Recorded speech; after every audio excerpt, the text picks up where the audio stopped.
আমারও যদি কোনো ভুল হয়ে থাকে, ইচ্ছাকৃতভাবে দেশের এবং জনগণের ক্ষতির কোনো চেষ্টা আল্লাহর রহমতে আমি কোনোদিন করিনি। আমার কোনো কাজে অসন্তুষ্ট হয়েছেন, আমার কোনো কাজে ব্যথিত হয়েছেন, দুঃখ পেয়েছেন, আমি তাদের সবার কাছে জানাচ্ছি আপনাদের এই বেদনার সঙ্গে আমি শরীক, আমিও দুঃখিত। জন্মগত নাগরিকত্ব আল্লাহর দান, কে কোথায় জন্ম নেবে এটা ফয়সালা তিনি করেন। এই জন্মসূত্রে নাগরিকত্ব কেড়ে নেওয়ার কোনো অধিকার নেই। তবু কেড়ে নেওয়া হয়েছিল। আজ আমার কোনো দুঃখ নাই, আমার কোনো দুঃখ নাই। আল্লাহ তাআলা সম্মানের সঙ্গে আমার দেশের সর্বোচ্চ আদালতের মাধ্যমে আমার নাগরিকত্ব ফিরিয়ে দিয়েছেন, আলহামদুলিল্লাহ।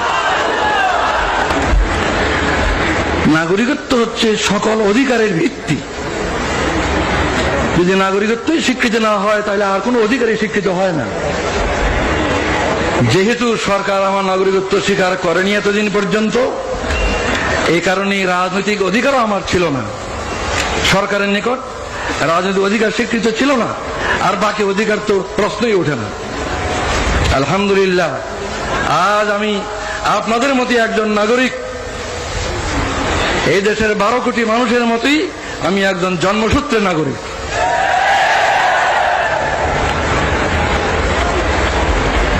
আজ 23 বছর পর আমার প্রিয় দেশবাসীর সামনে হাজির হওয়ার আমার সৌভাগ্য হলো। 23 বছর পূর্বে আমার এই প্রিয় দেশের মাঠ, ময়দান, রাজপথ আমার বিচরণ ক্ষেত্র ছিল। এই 23টি বছর আমার জীবন থেকে কেড়ে নেওয়া হয়েছে। দুঃখ নয়, আল্লাহ তাআলা আবার আমাকে সুযোগ করে দিয়েছেন। আপনাদের সাথে সেই শুকরিয়া শরীক হওয়ার জন্য আমি আজকে হাজির হয়েছি। আজকে আমি অনেক বেশি কথা বলতে চাই না, আজ সূচনা মাত্র। ইনশাআল্লাহ কথা বলার আরো সুযোগ আল্লাহ তাআলা দেবেন, আমি আশা করি, যদি বাঁচিয়ে রাখেন আল্লাহ। আজ আমি অল্প কটি কথা বলি, আপনাদের কাছ থেকে বিদায় হতে চাই। আমার প্রথম কথা হলো,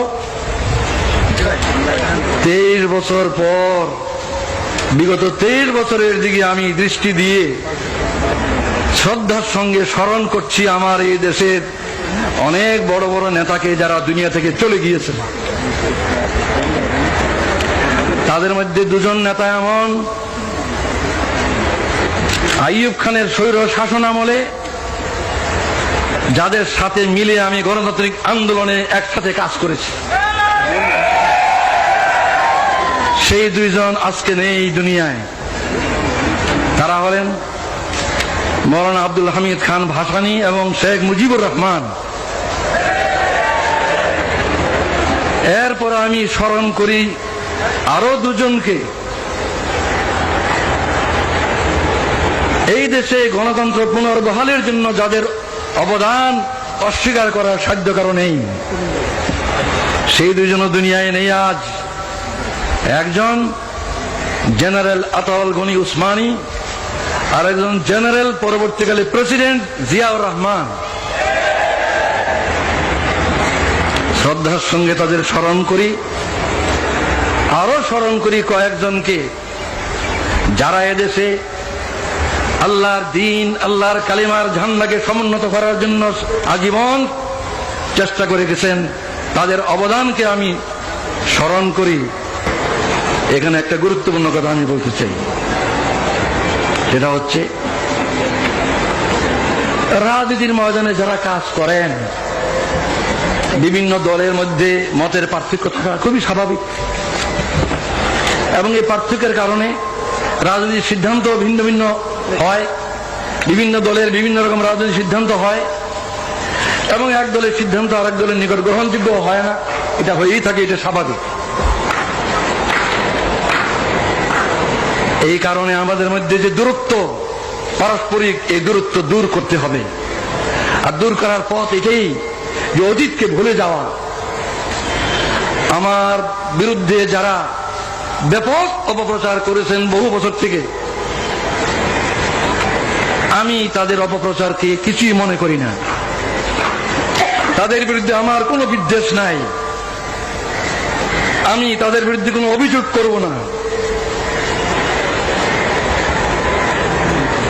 তাদেরকে আমি অনুরোধ করব, আসুন আমরা একসাথে মিলে দেশ গড়ার চেষ্টা করি। আমারও যদি কোনো ভুল হয়ে থাকে, ইচ্ছাকৃতভাবে দেশের এবং জনগণের ক্ষতির কোনো চেষ্টা আল্লাহর রহমতে আমি কোনোদিন করিনি। যা ভালো বুঝেছি দেশের জন্য, জনগণের কল্যাণের জন্য করেছি। এরপরেও মানুষের ভুল হয়, ভুল হতে পারে। কেউ আমার কোনো কাজকে ভুল মনে করতে পারেন, সাধারণত তাদেরকে আমি দোষী বলবো না। নবী ছাড়া কে দোষী নয়? দোষ কম বেশি সবারই আছে। তাই যারা আমার কোনো কাজকে ভুল মনে করেছেন, আমার কোনো কাজে অসন্তুষ্ট হয়েছেন, আমার কোনো কাজে ব্যথিত হয়েছেন, দুঃখ পেয়েছেন, আমি তাদের সবার কাছে জানাচ্ছি, আপনাদের এই বেদনার সঙ্গে আমি শরীক, আমিও দুঃখিত। আমি আল্লাহর কাছে দোয়া করি যাতে আমি বাকি জীবন যা কিছু করি কারো মনে দুঃখ না দিই, কারো মনে দুঃখ না আসে এমন ভাবে যেন আমি কাজ করতে পারি। আপনারাও এই দোয়া করুন। সর্বশেষে যে ঐক্যের কথা আমি আজ বলছি, এই ঐক্যের তো ভিত্তি চাই। ঐক্যের কথা সকলেই বলেন, অনেকেই বলেন, কিন্তু ঐক্যের মধ্যে ভিত্তি প্রয়োজন। বিনা ভিত্তিতে ঐক্য কিছুতে পারে দাঁড়াবে। আমার দৃষ্টিতে ঐক্যের ভিত্তি দুটো, একটা রাজনৈতিক ঐক্য আর একটা আদর্শিক ঐক্য। রাজনৈতিক ঐক্য, আদর্শিক ঐক্য, এই দুটো ঐক্যের ভিত্তিতে আমরা এই দেশের 12 কোটি মানুষকে ঐক্যবদ্ধ করতে পারি। রাজনৈতিক ঐক্য মানে হচ্ছে এই বাংলাদেশের যে সীমানা, এই সীমানার ভিতরে যে বাংলাদেশ, এই বাংলাদেশের স্বাধীনতা, সার্বভৌমত্বকে হেফাজত করতে হবে। অত্যন্ত বেদনার সঙ্গে লক্ষ্য করছি, বিদেশ থেকে এসে কিছু লোক আমাদের দেশে এই কথা বলার সাহস পায় যে 47-এর সীমানা উঠিয়ে দিতে হবে। 47-এর সীমানা উঠিয়ে দিলে বাংলাদেশ কোথায় থাকবে? 47-এ ভারত ভাগ করে যে সীমানা ঠিক করা হয়েছিল, সেই সীমানায় কি বাংলাদেশের সীমানা নয়? 71-এ কি সেই সীমানার ভিতরে স্বাধীন বাংলাদেশ কায়েম হয়নি? এই সীমানার হেফাজত করা হলো রাজনৈতিক ঐক্যের পয়লা ভিত্তি। রাজনৈতিক ঐক্যের ভিত্তি এটাই। যারা এই সীমানা তুলে দিতে চায় তারা এদেশের স্বাধীনতার রক্ষক হতে পারে না। যারা এই সীমানা তুলে দিতে চায় তারা এদেশের স্বাধীনতা সার্বভৌমত্বে বিশ্বাস করে না। আমি বিশ্বাস করি দেশের দায়িত্বশীল সকল রাজনৈতিক দল এই বিষয়ে একমত যে বাংলাদেশের এই সীমানার ভিতরে যে সীমানা 47 হয়েছিল এবং 71-এ যে সীমানাকে নিয়ে স্বাধীন সার্বভৌম বাংলাদেশ প্রতিষ্ঠিত হয়েছে, এই সীমানার হেফাজত করা আমাদের সকলের পবিত্র দায়িত্ব এবং এটা আমাদের রাজনৈতিক ঐক্যের ভিত্তি। কিন্তু রাজনৈতিক ঐক্য কি যথেষ্ট? রাজনৈতিক ঐক্য কখনো যথেষ্ট নয়। আদর্শিক ঐক্য ব্যতীত রাজনৈতিক ঐক্য ক্রিয়াশীল হয় না। আমি অনেক ভেবে চিন্তে তালাশ করে দেখেছি যে 3টি কথাই হচ্ছে আদর্শিক ভিত্তি। 3টি কথাই হচ্ছে আদর্শিক ভিত্তি। আল্লাহ যিনি আমাদেরকে সৃষ্টি করেছেন, যিনি আমাদের মনিব, মাহবুদ, প্রভু, সেই আল্লাহ ঐক্যের, আদর্শিক ঐক্যের পয়লা ভিত্তি। সেই আল্লাহ মানব জাতির দিশারি হিসাবে, পথ প্রদর্শক হিসাবে তার রসুলকে পাঠিয়েছেন, যুগে যুগে রসুলগণকে পাঠিয়েছেন। সর্বশ্রেষ্ঠ রসুল মুহাম্মদ রাসূলুল্লাহ সাল্লাল্লাহু আলাইহি ওয়াসাল্লাম হচ্ছে দ্বিতীয় আদর্শিক ভিত্তি। তৃতীয় আদর্শিক ভিত্তি হচ্ছে আল কোরআন, যা মানব জাতির জীবন বিধান আল্লাহর পক্ষ থেকে রসুলের মাধ্যমে এসেছে। এই আল্লাহ আল্লাহর রসুল এবং আল্লাহর কোরআন এর কোনোটাই জামাত ইসলামীর দলীয় সম্পদ নয়। এই তিনটার কোনোটাই কোন দেশের কোন দলের তাদের নিজস্ব সম্পদ নয়। এই সম্পদের ভিত্তিতে আমাদের মধ্যে ঐক্য না হওয়ার আমি কোনো কারণ দেখি না। আমি অত্যন্ত আনন্দ বোধ করি যে আমাদের দেশে প্রধান প্রধান দলগুলির নেতৃবৃন্দ তারা মুসলিম। আমাদের দেশের প্রধান প্রধান দলগুলির নেতৃবৃন্দ মুসলিম। তারা নামাজ পড়েন, হজ করেন, কোরআনকে তারা অস্বীকার করতে পারেন না। নামাজ, রোজা, হজ এগুলি কোরআনই আছে, তারা এগুলি করেন। সুতরাং আমি কি করে মনে করবো তারা কোরআনকে পছন্দ করেন না? নিশ্চয়ই তারা কোরআনকে বিশ্বাস করেন।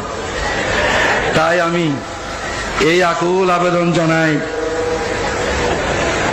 রাজনৈতিক ঐক্যের ভিত্তি বাংলাদেশের সার্বভৌমত্ব এবং স্বাধীনতাকে রক্ষা, আর আদর্শিক ভিত্তি হচ্ছে আল্লাহর প্রতি দৃঢ় বিশ্বাস এবং আস্থা, যেটা